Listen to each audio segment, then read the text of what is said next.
مکھی کی وجہ سے ایک آدمی جہنم میں چلا گیا۔ رسول اللہ نے فرمایا ایک آدمی صرف مکھی کی وجہ سے جنت میں چلا گیا اور دوسرا جہنم میں۔ صحابہ نے عرض کیا رسول اللہ وہ کیسے؟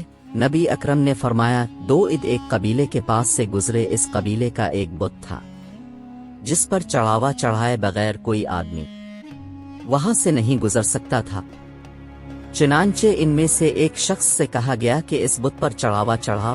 اس نے کہا کہ میرے پاس ایسی کوئی چیز نہیں۔ قبیلے کے لوگوں نے کہا تمہیں چڑھاوا ضرور چڑھانا ہوگا، خواہ مکھی ہی پکڑ کر چڑھاؤ۔ مسافر نے مکھی پکڑی اور بت کی نظر کر دی۔ لوگوں نے اسے جانے دیا، چنانچہ وہ اس چڑھاوے کی وجہ سے جہنم میں چلا گیا۔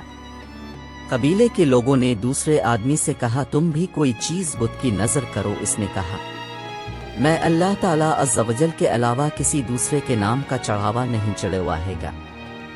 لوگوں نے اسے قتل کر دیا اور وہ جنت میں چلا گیا۔